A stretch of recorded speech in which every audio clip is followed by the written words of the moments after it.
کاکڑ صاحب آپ کی اس ریجن کی پالیٹکس کے حوالے سے، لا اینڈ آرڈر کے حوالے سے ایک گہری جو ہے گرپ بھی ہے، آپ اس پہ بات بھی کرتے ہیں. اگر اس وقت دیکھا جائے جو دہشت گردی کی نئی لہر ہے پاکستان کو ایک بڑا چیلنج ہے،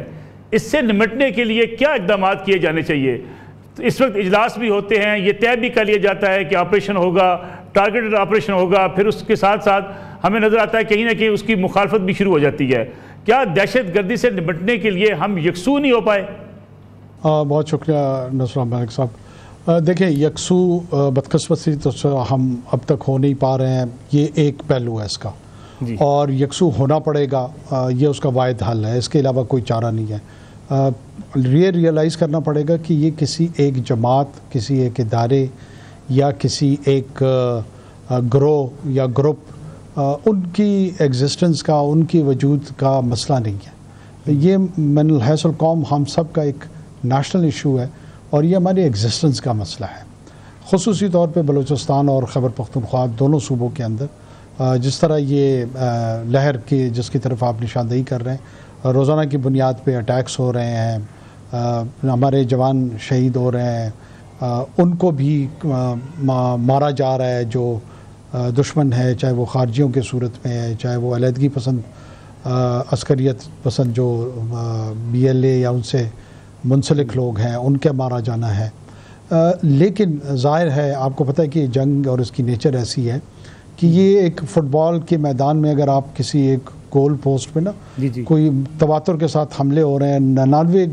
گول بھی اگر گول کیپر بچا لے تو ایک بھی اگر نکل جائے تو میچ آپ ہار سکتے ہیں، گول ہو جاتا ہے. یہ اس جنگ کا تاثر پرسپشن کے اس میں ڈومین میں اسی طرح ہوتا ہے کہ آپ 8 10 20 جتنے حملے ہیں ان کو ناکام اگر بنا لے، لیکن اگر ایک بھی کامیاب ہو جائے ان کی طرف سے تو بظاہر ایسے ہی لگتا ہے کہ جیسے آپ کنٹرول لوز کر رہے ہیں. دیکھیں، یہ بدقسمتی سے اب ایک وقت کا تعین اس میں نہیں کیا جا سکتا، لیکن ایک تسلسل کے ساتھ آپ کو اس کو کنفرنٹ کرنا پڑے گا، اس کے سامنے کھڑا ہونا پڑے گا، اور یہ جو سائیکل وائلنس کا ہے اس کو واپس مینیجبل لیول تک یا ایلیمینیٹ کرنے کا ٹارگٹ جو ہے نا وہ رکھنا پڑے گا. اور اللہ کے فضل سے میں یہ نہیں سمجھتا ہوں کہ پاکستان کی سیکیورٹی فورسز میں، ڈیفنس فورسز میں یہ کیپیبلٹی نہیں ہے. یہ بدرجہ اتم یہ صلاحیت اور اہلیت موجود ہے، صرف ہم نے سوشل سپیس میں، پولیٹیکل سپیس میں ان کو بیک کرنا ہے. اور یہ لڑائی آپ نے، میں نے، جج نے، جرنیل نے، صحافی نے، بزنس مین نے، یہ whole of the nation approach کے تحت لڑنی ہے. اور جب whole of the nation approach کے تحت آپ جنگ لڑنا شروع کر دیتے ہیں تو کامیابی یقیناً آپ کی ہی ہوتی ہے. لیکن کاکڑ صاحب، اگر ہم بلوچستان کی بات کریں تو بلوچستان کی جو سیاسی لیڈرشپ ہے، جو علاقائی جماعتیں بھی ہیں، وہ بھی اس وقت جو ریاست کے ساتھ کھڑی ہوئی دکھائی نہیں دیتی ہیں. ان کی طرف سے بھی الزامات کا سلسلہ ہے. ان حالات میں دہشت گردوں سے نمٹنا کتنا آسان ہوتا ہے؟ دیکھیں، یہ ایک چیلنج ہے، اس میں کوئی شک نہیں ہے. آج جس طرح ایک BNP مینگل کا وہ چل رہا تھا، لانگ مارچ تھے یا مارچ وہ کر رہے تھے یا کرنا چاہ رہے تھے، اور جس طرح وہاں پر ایک خودکش حملہ یہ اللہ نے بڑا کرم کیا کہ وہ خود تو مردار ہوا ہے لیکن دوسروں کو نقصان نہیں پہنچا. خصوصی طور پہ وہاں پہ ایک سیاسی قیادت موجود تھی BNP مینگل کی. میں اس موقع سے فائدہ اٹھاتے ہوئے یہ اطمینان کا اظہار کروں گا کہ الحمدللہ وہ محفوظ ہے. جب ایسی سچویشن ہو، اس میں سیاسی قائدین کو، سیاسی جماعتوں کو بہت میچورٹی کا مظاہرہ کرنا پڑتا ہے اور کرنا چاہیے. دیکھیں، آپ کے سیاسی اختلافات ہو سکتے ہیں، ڈائسنکٹنگ نوٹس ہو سکتی ہیں، وہ پارلیمنٹری پالیٹکس کا حصہ ہیں، تھے، آگے بھی رہیں گے، یا باقی جتنی جماعتیں ہیں، ان کو یہ ریئلائز کرنا ہوگا کہ اس وقت ایکسٹرا آرڈنری سیکیورٹی کا چیلنج ہمیں آیا ہوا ہے. اگر آپ اس ایکسٹرا آرڈنری چیلنج کو ریئلائز نہیں کریں گے اور آپ اس کو اسی طرح دیکھیں گے جیسے آپ لبرٹی مارکیٹ میں پلے کارڈز اٹھا کر احتجاج کر رہے ہیں، تو غالباً آپ خود کو بھی دھوکہ دے رہے ہیں اور دوسروں کو بھی دے رہے ہیں. یہ حکومت کے تعاون کے ساتھ ضرور سیاسی عمل بھی اگر جتنا چیلنج کیوں بڑا نہ ہو وہ ساتھ ساتھ چلتا رہے گا اور چلتا رہنا چاہیے، لیکن اس کے لیے آپ کو سرٹن کنڈیشنز کو فالو کرنا ہوتا ہے، سرٹن ایس او پیز کو فالو کرنا ہوتا ہے، حکومت کے ساتھ معاونت کے ساتھ چلنا ہوتا ہے۔ آج کی اپوزیشن کل کی حکومت ہو سکتی ہے، آج کی حکومت کل کی اپوزیشن ہو سکتی ہے۔ اس بنیادی ڈیموکریٹک پرنسپل کو انڈرسٹینڈ کرتے ہوئے آپ کو جو ہے نا چیزوں کو آگے بڑھانا ہوتا ہے۔ آپ نے کوئی ریاست کے خلاف بغاوت علم تو نہیں بلند کر لیا کہ آپ چاہتے ہیں کہ اس کیاؤس پھیل جائے، ڈسرپشن ہو جائے، انارکی کی طرف ہم چلے جائیں، اور یہ اقدامات جو بظاہر بڑے انوسنٹ سے دکھائی دیتے ہیں، انوکیس دکھائی دیتے ہیں، یہ اقدامات اسی کیاؤس کی جانب، اسی ڈسرپشن کی جانب آہستہ آہستہ آپ کو لے کے چلتے ہیں۔ تو میرے خیال میں بائی اینڈ لارج سیاسی جماعتوں کو، سیاسی قائدین کو اس بات کا ادراک ہونا چاہیے، اور اس کو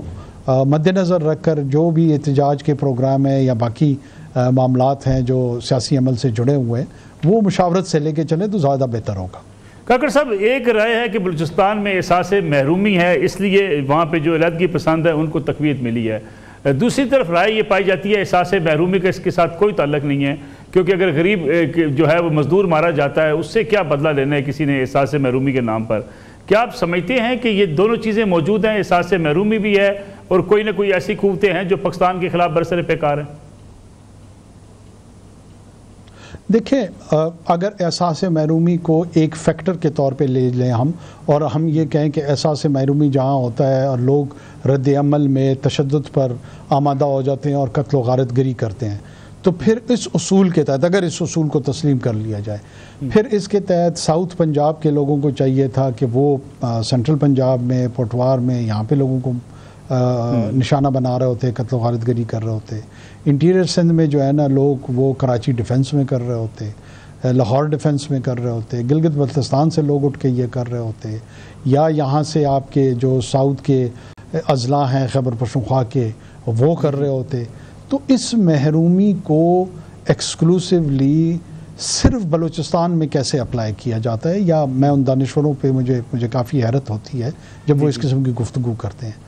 محرومی پاکستان کے جتنی بھی پیریفری ہے وہاں پر ایک ان پیرلل ڈیولپمنٹ ہے، جو اب اس وقت آپ F6 میں بیٹھے ہوں اور سید پور ولیج میں، دونوں کی جو ڈیولپمنٹ ہے یا دونوں میں جو ہیوز یا ہیو ناٹس یا محروم ہونے کا جو احساس ہے وہ قدر امبیلنس ہے، یہ ایک واضح حقیقت ہے۔ تو سید پور کے لوگ جو ہے نا وہ F6 پہ یلغار کر دیں گے، یہ بڑی سطحی سی گفتگو ہے۔ ہندوستان کی کروڑوں کے لگ بھگ آبادی جو ہے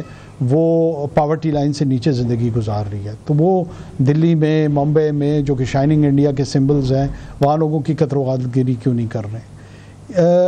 یہ ٹیررزم جو ہمارے ہاں جس کو ہم ایکسپیرینس کر رہے ہیں، وہ لوگ بار بار اس کا ذکر کرتے ہیں کہ میں اور آپ کون ہوتے ہیں ان کی وضاحت یا وکالت کرنے والے۔ پہلے دیکھتے ہیں کہ وہ خود ان کی سٹیٹڈ پوزیشن کیا ہے، وہ کیا کہہ رہے ہیں۔ وہ یہ کہہ رہے ہیں کہ جی ہماری علیحدہ شناخت ہے، یہ سرزمین جس کے کوئی تاریخی شواہد نہیں ہیں، ہم ہزاروں سال سے یہاں پر آباد ہیں، اور ان ہزاروں سال کی بنیاد پر ہم اپنی جغرافیہ، اپنی ریاست تشکیل دینا چاہتے ہیں، اور اس کے لیے ہم مسلح جد و جہد پہ یقین رکھتے ہیں، اور اس مسلح جد و جہد میں ہندوستان ہماری حمایت کرے یا شیطان ہماری حمایت کرے، ہمیں دونوں قبول ہے۔ یہ ان کا بیانیہ ہے، یہ ان کی سٹیٹڈ پوزیشن ہے، اور اس کو وہ اس کا مظہر وہ وقتاً فوقتاً دکھاتے ہیں۔ جعفر ایکسپریس میں، موسیٰ خیل میں بسوں سے شناخت کی بنیاد پہ لوگوں کو اتار کے قتل و غارت گری کرنا، تربت میں مزدوروں کو مارنا، حجام کی دکان پہ حملہ آور ہو جانا، سیکیورٹی فورسز پہ حملہ کرنا، سندھ سے آئے ہوئے مزدوروں کو مارنا، خیبر پختونخوا سے آئے ہوئے مزدوروں کو مارنا، یہ صرف پنجابی یا پنجاب کو ٹارگٹ نہیں کرتے۔ میرا یہ خیال ہے کہ یہ پاکستان کی ریاست سے وہ بلوچ جو پاکستان کی ریاست کے ساتھ کھڑے ہیں ان کو ٹارگٹ کرنا، ان کو مخبر کے نام پر جان سے مار دینا، یہ تمام کارروائی جو ہے اس میں محرومی کا فیکٹر جو ہے میرے خیال میں اگر وہ کہیں ہے تو وہ بہت نیچے جا کر ہو سکتا ہے کہ سولجرز کی ان کی جو ریکروٹمنٹ ہے اس میں تھوڑی سی ہیلپ کرتی ہو، وجہ نہیں ہے اس کی۔ بالکل ٹھیک ہے کاکڑ صاحب، ہم نے چند سال پہلے دیکھا کہ یہ دعویٰ بھی کیا گیا کہ بالکل ایلیمینیٹ کر دیا گیا ہے بلوچستان کے اندر بھی ان بندوق برداروں کو، خیبر پختونخوا سے دہشت گردی کا جڑ سے خاتمہ کر دیا گیا ہے، لیکن پچھلے 2 سال سے یہ لہر بڑی تیزی کے ساتھ پھر ابھری ہے. اس کی آپ بنیادی وجہ کیا سمجھتے ہیں؟ کیا وہاں آپریشن مکمل نہیں ہوا تھا؟ پہلے دعویٰ کر دیا گیا جی کہ تمام حالات جو ہیں وہاں پہ بالکل نارمل ہو چکے ہیں، یا اس کے بعد کئی پالیسی میں کوئی ایسی شفٹ آئی کہ جس کے نتیجے میں دوبارہ سے ان کو پھر سے جو ہے پنپنے کا موقع ملا ہو؟ دیکھیے، خیبر پختونخوا میں اور بلوچستان دونوں کے اس میں میرے خیال میں تھوڑا سا ظاہر ہے اس کی ڈائنامکس ڈیفرنٹ ہیں. جو ٹی ٹی پی یا خارجیوں کے حوالے سے ہے وہ بدقسمتی سے میں سمجھتا ہوں کہ ضرب عضب کے بعد ہم نے 98% اس انسرجنسی کو ایلیمینیٹ کر دیا تھا. جو اس کے ریمننٹس تھے، جو باقی ماندہ قاعدے تھے، وہ بھاگ کے افغانستان چلے گئے تھے اور افغانستان میں وہ پناہ لیے بیٹھے تھے. جب نیٹو کے وڈرال ہو گئی، آپ اس پیریڈ کو آبزرو کریں تو کافی لل اور کنٹرول تھا. اچھا، اس لل اور کنٹرول کو جو کوتا نگاہی سے میرے خیال میں دیکھا گیا، لوگوں کو یہ نظر نہیں آ رہا تھا اور بہت ہی غلط ٹائمنگ کے ساتھ اوپن کیا گیا ڈائلاگ اور ان لوگوں کو واپس لانے کی جو پروسیس تھا وہ انیشیٹ کیا گیا. اس وقت بھی میرے خیال میں بہت سارے لوگوں نے، بہت سارے سرکل سے اس پہ کرٹیسزم کیا کہ ہمیں یہ نہیں کرنا چاہیے، لیکن بہرحال بدشگونی قسمت یہ ہوا. اب وہ 10 15 20 ہزار جتنے لوگ تھے وہ واپس لوٹ کے آئے،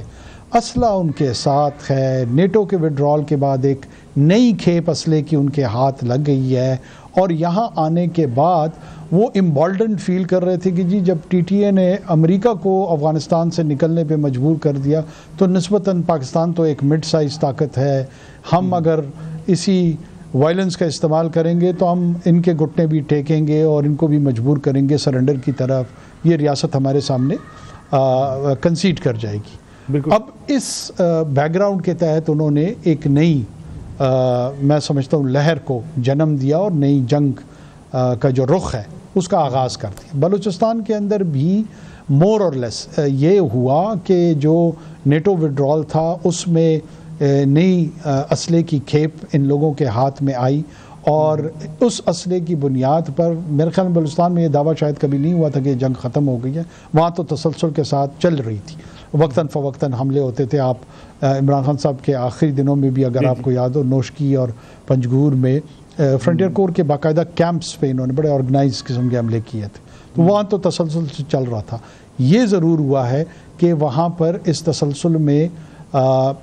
جو ریشو ہے اٹیکس کا وہ بھی بڑا ہے اور اس کی شاید لیتھیلٹی بھی تھوڑی سی بڑھ گئی ہے. خودکش حملاور کی ایڈیشن اس میں ہو گئی ہے، خواتین میں انہوں نے ریڈیکلائزیشن کو زیادہ لے کر آ گئے. اب یہ آپ کے سامنے جو چیلنج ہے وہ پیور ایک ٹیرر آؤٹ فٹ کا ہے جو پاپولیشن کو ٹیررائز کرنا چاہتی ہے، اس کو خوفزدہ کرنا چاہتی ہے اور اس خوف کی بنیاد پہ اس کے جو اثرات ہیں وہ سیاسی قیادت پہ بھی پڑتے ہیں، سماجی جو لیڈرز ہوتے ہیں ان پہ بھی پڑتے ہیں، سول سوسائٹی پہ بھی پڑتے ہیں، جرنلسٹ پہ بھی پڑتے ہیں. ایسے خوف کے ماحول میں اگر کوئی یہ سمجھتا ہے کہ آوران سے کوئی جرنلسٹ بڑے آبجیکٹیو ہو کے بات کر لے گا یا کوئٹہ سے کر لے گا یا پنجگور سے یا جوب سے کرے گا تو یہ خوش فہمی کا شکار ہے. ظاہر ہے آپ پیریفری میں زندگی گزار رہے ہیں، وہاں پہ اس طرح کے جو ٹیرر آؤٹ فٹس ہیں وہ دناتے جب گھوم رہے ہوتے ہیں، قتل و غارت گری کا بازار انہوں نے گرم کیا ہوا ہوتا ہے، تو ایسے میں آپ کی جو رائے ہے نا وہ اس رائے میں بھی یہ خوف کا جو عنصر ہوتا ہے جو کہ بڑا فطری ہے، اس کا وہ بڑی ریفلیکشن اس کی ہوتی ہے. تو جب بھی ہم آبزرو کر رہے ہوتے ہیں بلوچستان میں، ہمیں یہ چیز ضرور ذہن میں رکھنی چاہیے کہ اس کی جو بنیاد تجزیے کی یا رائے کی ہوتی ہے، اکثر لوگوں کی اس میں یہ، تمام لوگوں کی میں بات نہیں کروں لیکن اکثر لوگوں کی اس میں یہ فیکٹر بڑا امپورٹنٹ ہوتا ہے.